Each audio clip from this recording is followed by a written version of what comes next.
Assalamualaikum warahmatullahi wabarakatuh. Perkenalkan, saya Azriel Rodanito Arda, mahasiswa pendidikan sejarah Universitas Negeri Padang dengan nomor NIM 2466117. Saya saat ini mengikuti ujian sejarah Indonesia baru 1. Baiklah, saya akan menjawab pertanyaan pertama. Analisislah kenapa terjadi perbedaan pendapat di antara para ahli tentang proses masuknya Islam ke Nusantara, baik dari segi waktu, kedatangan, negeri asal, dan golongan pembawanya. Menurut saya, kenapa terjadi perbedaan pendapat dalam teori masuknya Islam ke Nusantara? Karena orang-orang yang mengemukakan teori tentang masuknya Islam ke Nusantara tersebut memiliki cara pandang yang berbeda-beda dan juga menemukan bukti tentang masuknya Islam ke Indonesia itu juga berbeda-beda. Contohnya saja pada teori Gujarat. Teori Gujarat ini mengatakan bahwa Islam ini berasal dari Gujarat, India, yang dibawa oleh orang saudagar atau pedagang-pedagang tersebut ke Indonesia. Kemudian dia membentuk kerajaan Samudra Pasai, dan bukti yang ditemukan itu yaitu makam Sultan Malik Al-Saleh yang berangkakan tahun 1297 Masehi. Berarti teori ini menyatakan bahwa Islam masuk ke Indonesia itu pada abad ke-13 Masehi. Selanjutnya itu kita bisa bandingkan dengan teori Arab atau teori Mekah. Nah, di teori Arab atau Mekah ini menyatakan bahwa Islam masuk ke Indonesia itu pada abad ke-7 Masehi. Buktinya yaitu ada naskah kuno dari Cina yang menyatakan bahwa orang-orang saudagar dan pedagang dari Arab itu telah bermukim pada tahun 625 Masehi di sepanjang pantai barat Sumatera. Dan juga bukti ditemukannya batu nisan Syekh Rukunuddin pada tahun 672 Masehi di daerah yang pernah dikuasai dahulunya oleh kerajaan Sriwijaya. Dari kedua teori tersebut kita bisa mengambil kesimpulan bahwa terjadinya perbedaan itu karena penemuan dan bukti-buktinya itu juga berbeda. Contoh di teori Arab atau Mekah itu dia ada makam Syekh Rukunuddin pada tahun 672 Masehi. Sedangkan di teori Gujarat itu ya makam Sultan Malik As-Saleh pada 1297 Masehi. Masing-masing teori tersebut memiliki kebenarannya masing-masing dan juga punya bukti yang kuat tentang teorinya masing-masing. Baiklah, untuk selanjutnya itu nomor 2. Soalnya kita ketahui bahwa agama dan budaya yang ada dan berkembang di Nusantara datang dari luar, baik Hindu, Buddha maupun Islam. Akan tetapi, kenapa masuknya Islamlah menjadi awal penanda era modern dan terbentuknya masyarakat yang beradab di Nusantara atau Indonesia? Jawabannya menurut saya masuknya Islam ke Indonesia menjadi awal terbentuknya suatu kebangkitan bagi masyarakat yang ada di Indonesia, karena agama-agama sebelumnya yang beredar di Indonesia itu memiliki sistem kasta yang terjadi perbedaan status sosial di masyarakat. Nah, setelah Islam masuk, Islam menghapuskan sistem kasta tersebut dan menimbulkan suatu masyarakat yang adil tanpa memandang status. Kemudian juga Islam tidak mengenal kekerasan dalam penyebaran agamanya, terutama di Pulau Jawa yang kita kenal dengan Wali Songo. Mereka beradaptasi dengan masyarakat lokal untuk menyebarkan agama Islam. Dan juga semua masyarakat berhak dan bisa mendapatkan pendidikan yang layak tanpa memandang status, tanpa memandang gender lelaki atau wanita. Karena kita tahu pendidikan adalah suatu kunci dari keberhasilan atau kebangkitan suatu peradaban. Dan juga setelah masuknya Islam ke Indonesia itu juga banyak muncul sekolah-sekolah yang menjadi tempat menuntut ilmu para masyarakat Indonesia saat itu. Baik, selanjutnya untuk pertanyaan ketiga, yaitu analisis hubungan kausalitas atau sebab akibat kemunduran Kesultanan Samudra Pasai dengan proses munculnya Kesultanan Malaka. Sebelumnya, Kerajaan Samudra Pasai adalah kerajaan Islam pertama di Indonesia. Kerajaan ini menjadi pusat perdagangan yang sangat maju. Karena posisinya yang strategis, itulah Samudra Pasai banyak disinggahi oleh pedagang-pedagang antar bangsa. Namun, kerajaan Samudra Pasai ini banyak teori juga yang menyatakan kemundurannya. Salah satunya itu karena berdirinya Kesultanan Malaka. Kerajaan Samudra Pasai yang berada di ujung Pulau Sumatera itu berdekatan dengan posisi Kesultanan Malaka. Jadi kedua ini sama-sama strategis. Dengan munculnya Kesultanan Malaka yang menjadi pusat politik dan pusat ekonomi antar bangsa juga saat itu, menggeser kedudukan Malaka yang sebelumnya menjadi pusat perdagangan juga. Maka orang-orang beralih untuk berdagang melalui Kesultanan Malaka yang berada di Melayu tersebut. Dan juga saat itu Samudra Pasai juga diserang oleh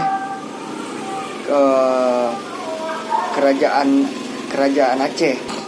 Maka dari situ mulailah kerajaan Samudra Pasai mundur dan muncullah Kesultanan Malaka yang menggantikan Samudra Pasai menjadi pusat ekonomi dan pusat perdagangan antar bangsa saat itu. Baiklah, soal selanjutnya nomor 4, analisislah beberapa faktor yang menjadikan Kesultanan Aceh Darussalam mampu menjadi kesultanan Islam terbesar di Asia Tenggara. Hubungkan analisis tersebut dengan kondisi Indonesia hari ini. Menurut saya, kerajaan Aceh kenapa bisa menjadi kerajaan Islam terbesar di Asia Tenggara saat itu? Karena posisi kerajaan Aceh yang sangat strategis dan selalu melakukan hubungan dagang dengan antar bangsa, yaitu dari Gujarat, dari Arab, dari Cina hingga ke Turki. Dan juga kerajaan Aceh memiliki bandar atau pelabuhan yang bagus karena terlindung dari ombak-ombak yang besar. Nah, itu juga menjadi pendukung kenapa banyak orang yang singgah ke Aceh dan melakukan perdagangan. Sementara pada daratan Aceh itu memiliki banyak sumber daya alam yang bernilai besar untuk bangsa-bangsa luar, seperti lada yang saat itu menjadi komoditas utama dalam perdagangan di kerajaan Aceh. Dan juga yang saat itu Kesultanan Malaka yang juga menjadi bandar perdagangan saat itu sedang terpengaruh dan berusaha direbut oleh Portugis. Maka orang Islam atau orang-orang bangsa luar banyak yang berpindah ke kerajaan Aceh untuk melakukan perdagangannya tersebut. Nah, hubungkan dengan keadaan Indonesia saat ini, sebenarnya Indonesia juga bisa menjadi negara yang besar maksudnya itu dalam perekonomian di Asia Tenggara, karena letaknya yang strategis ada di antara dua benua dan dua samudra. Namun kondisi yang ada di Indonesia saat ini hanya banyak untuk bahan baku, bukan barang jadi. Nah, bahan baku tersebut kita ekspor ke luar negeri dan diolah oleh orang luar tersebut menjadi suatu nilai barang yang ditingkatkan atau jadi tinggi lalu dikembalikan lagi ke Indonesia. Padahal bahan baku tersebut berasal dari Indonesia. Indonesia juga memiliki posisi yang strategis untuk melakukan perdagangan tersebut. Namun Indonesia saja yang tidak bisa mampu mengolah komoditas ekspornya tersebut agar memiliki nilai jual yang tinggi. Nah, selanjutnya nomor 5, yaitu nomor terakhir. Berikan jawaban analisis saudara terhadap pertanyaan penutup Profesor Azyumardi Azra pada makalah beliau yang berjudul Jalur Rempah dan Kosmopolitan Intelektualisme Islam. Pertanyaan penutup dari Profesor Azyumardi tersebut yaitu, apakah Indonesia bakal terjebak dalam ambisi RRC atau Republik Rakyat Cina terkait jalur sutra maritim? Silakan cermati, amati, dan kaji.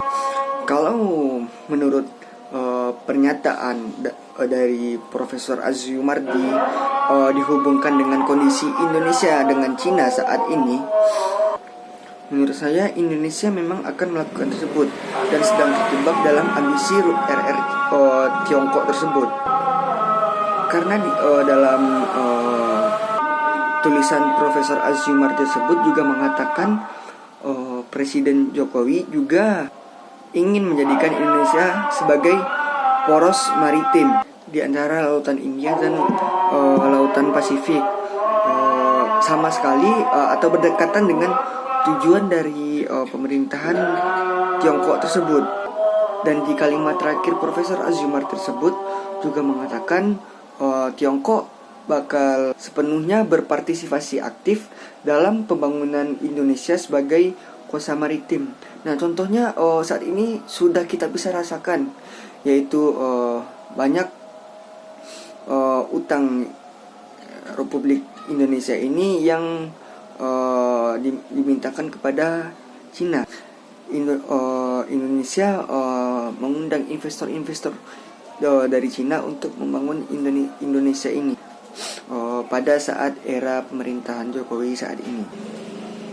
Menurut saya, kenapa Cina ingin memberikan modalnya, ingin menanamkan investasinya di Indonesia? Karena ini adalah strategi Cina tersebut untuk mewujudkan wacananya itu tentang jalur sutra maritim.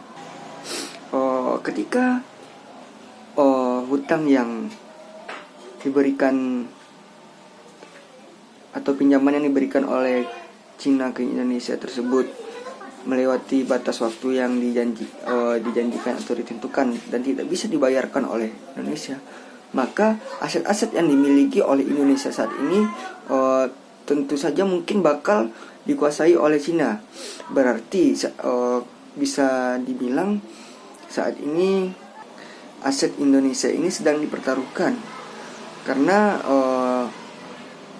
proyek-proyek yang ada di Indonesia saat ini itu bersumberkan kebanyakan dari utang luar negeri, terutama dari Cina. Seperti yang saya katakan tadi, ini adalah strategi dari pewujudan wacana tentang jalur sutra maritim yang dicanangkan oleh RRC tersebut.